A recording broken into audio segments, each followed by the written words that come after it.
अब माननीय सिंचाई एवं जल संसाधन मंत्री अपना वक्तव्य प्रस्तुत करें।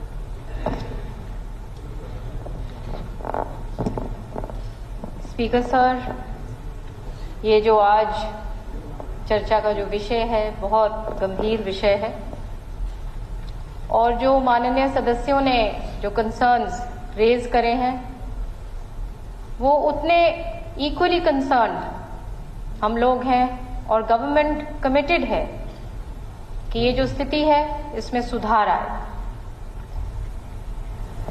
सरकार ने क्वालिटी और क्वांटिटी के संबंध में कार्य इस डायरेक्शंस में कर रही है और सबसे पहले सरकार ने 2200 ऑब्जर्वेशन पॉइंट्स पर नियमित रूप से भूजल की क्वालिटी और क्वांटिटी पर मॉनिटरिंग का काम कर रही है।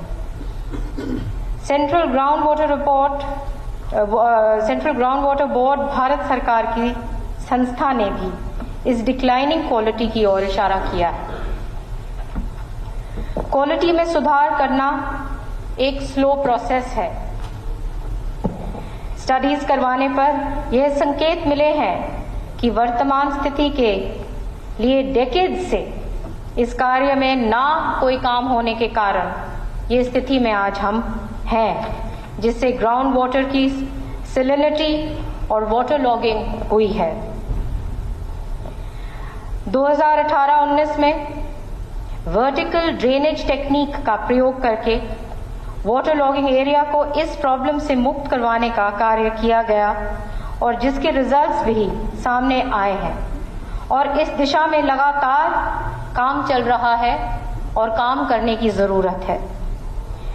2018-19 में इरिगेशन डिपार्टमेंट द्वारा 108.78 करोड़ रुपए खर्च करके 26,110 एकड़ भूमि को वाटर लॉगिंग की समस्या से मुक्त करवाया।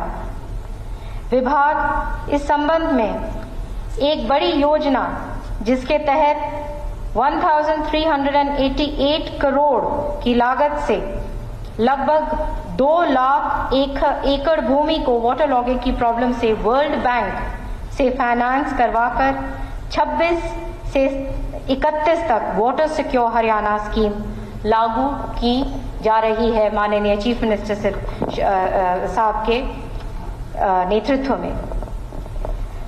आप सभी जानते हैं कि हरियाणा एक वाटर डेफिसिट स्टेट है। स्टेट में भूजल स्तर खास तौर पे मीठे पानी वाले क्षेत्र में हेवी एक्सप्लॉयटेशन से ग्राउंड वाटर लेवल का गिरना एक गंभीर प्रॉब्लम है, जिसको रोकने के लिए सरकार ठोस कदम ले रही है। ग्राउंड वाटर रिसोर्स एस्टिमेशन 24 में सभी ब्लॉकों की स्थिति का वर्णन किया गया है, जिसका ब्यौरा सदन के पटल पर रख दिया गया है।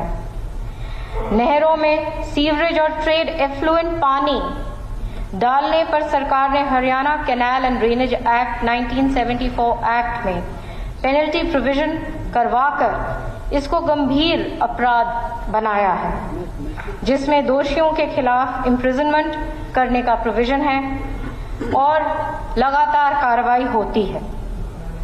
राज्य के कृषि एवं कल्याण विभाग द्वारा 13 मेंशन डिस्ट्रिक्ट्स रोहतक, झज्जर, सोनीपत, भिवानी, हिसार, जींद, चरखी दादरी, फतेहाबाद, फरीदाबाद, गुरुग्राम, सिरसा, पलवल, मेवात में सब सरफेस और वर्टिकल ड्रेनेज सिस्टम टेक्नोलॉजी का प्रयोग करके वाटर लॉगिंग की समस्या को वर्ष 22-23 में 25,490 एकर्स और 23-24 में 7,155 एकर्स और 24-25 में 53,167 एकर्स भूमि को इस समस्या को दूर करने का काम कर रही है।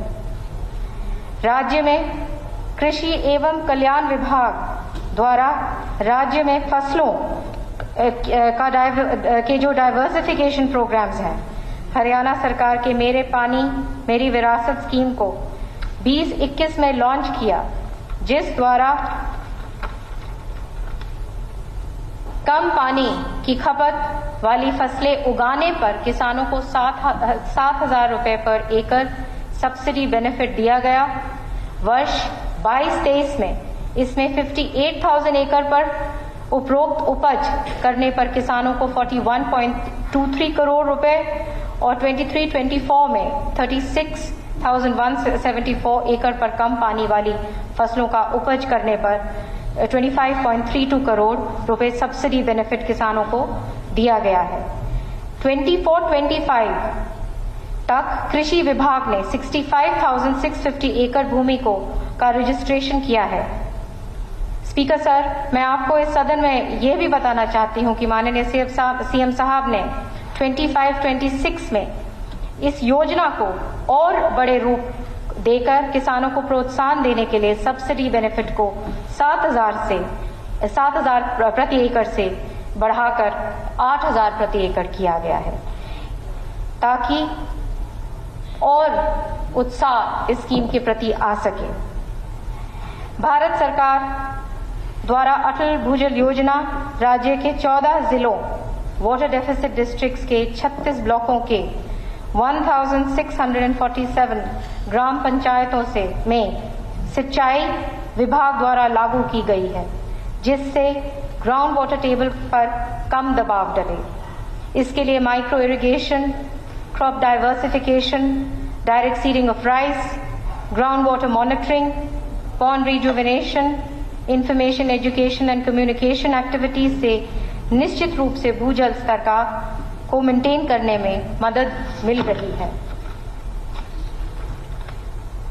सिंचाई विभाग द्वारा स्वच्छ भारत अभियान में नोडल डिपार्टमेंट के रूप में कार्य करते हुए 6 योजनाओं जैसे कि water conservation and rain water harvesting structures से 3,583 activities, renovation of traditional water bodies activities द्वारा 3,636 और creation of reuse and recharge structures द्वारा 4,145, watershed development related works द्वारा 5,396 and plantation of trees द्वारा 48,63,790 trees और awareness and training programs द्वारा 15,198 activities की गई हैं, जिससे इस द्वारा काफी सराहनीय उपलब्धियां हासिल भी हुई हैं। महेंद्रगढ़ जिले में विभाग द्वारा 14.43 करोड़ रुपए खर्च किए, जिससे रिचार्जिंग का कार्य पूरा हो गया, जिससे आसपास के गांव में भी वाटर लेवल टेबल में सुधार की टेंडेंसी दिखाई दे रही है। बरसात के मौसम में ज्यादा पानी उपलब्ध होने की वजह से नहरों द्वारा कृष्णावती दोहान में पानी छोड़ा जाता है, जिससे इस एरिया के किसानों को फायदा हो रहा है और वाटर रिचार्जिंग में भी फायदा हुआ है। सिंचाई विभाग में 7/12/22 को हरियाणा वाटर रिसोर्सेज अथॉरिटी का गठन किया, जिसका उद्देश्य ground water management and regulation करना है और प्रभावी रूप में से उद्देश्य भी हासिल किया जा रहा है। इस अथॉरिटी ने 24-25 तक वाटर कंजर्वेशन एक्टिविटी के लिए 90 करोड़ रुपया अलग अलग विभागों को दिए हैं। 25-26 के लिए अप्रोक्सीमेट 100 करोड़ रुपए का प्रोविजन वाटर कंजर्वेशन एक्टिविटी के लिए किया है। सरकार द्वारा micro irrigation and command area development authority MICADA का गठन 2021 में किया गया, जहां माइक्रो इरिगेशन सिस्टम पर काम करते हैं। इसके तहत किसानों को स्प्रिंकलर्स, ड्रिप सिस्टम अपनाने पर किसानों को 85% सब्सिडी दी जाती है, ताकि वो और भी उत्साहित इस स्कीम के प्रति हो सकें और लाभ उठा सकें, ताकि पानी की खपत भी कम हो और वाटर लेवल टेबल में भी सुधार हो सके। इसमें अब तक 2,72,537 एकर्स लैंड द्वारा 950 करोड़ रुपए खर्च किए गए हैं। राज्य के कृषि एवं कल्याण विभाग द्वारा various soil and water conservation schemes लागू करके 23-24 में 2,489 स्ट्रक्चर्स और 24-25 में 2,055 स्ट्रक्चर्स का निर्माण किया गया है। भारत सरकार द्वारा प्रकाशित ground water report 24 dynamic ground water resources estimation report as on March 24 ये दर्शाती है कि राज्य में 23 की तुलना में मार्च 24 तक वाटर रिचार्ज में वृद्धि हुई है। इस रिपोर्ट के अनुसार 23 में जो 9.55 BCM बिलियन क्यूबिक मीटर से बढ़कर 24 में 10.32 BCM हो गया है। स्पीकर साहब, ये सारी स्कीम्स ये उसी दिशा में है, काम बहुत किया गया है और आगे भी इस पे युद्ध स्तर पर काम माननीय चीफ मिनिस्टर साहब ने हमेशा यही कहते हैं कि ये जैसे सब कह रहे हैं कि वाटर इज लाइफ, और इसको बहुत गंभीरता से लिया जा रहा है और काम हो रहा है। धन्यवाद।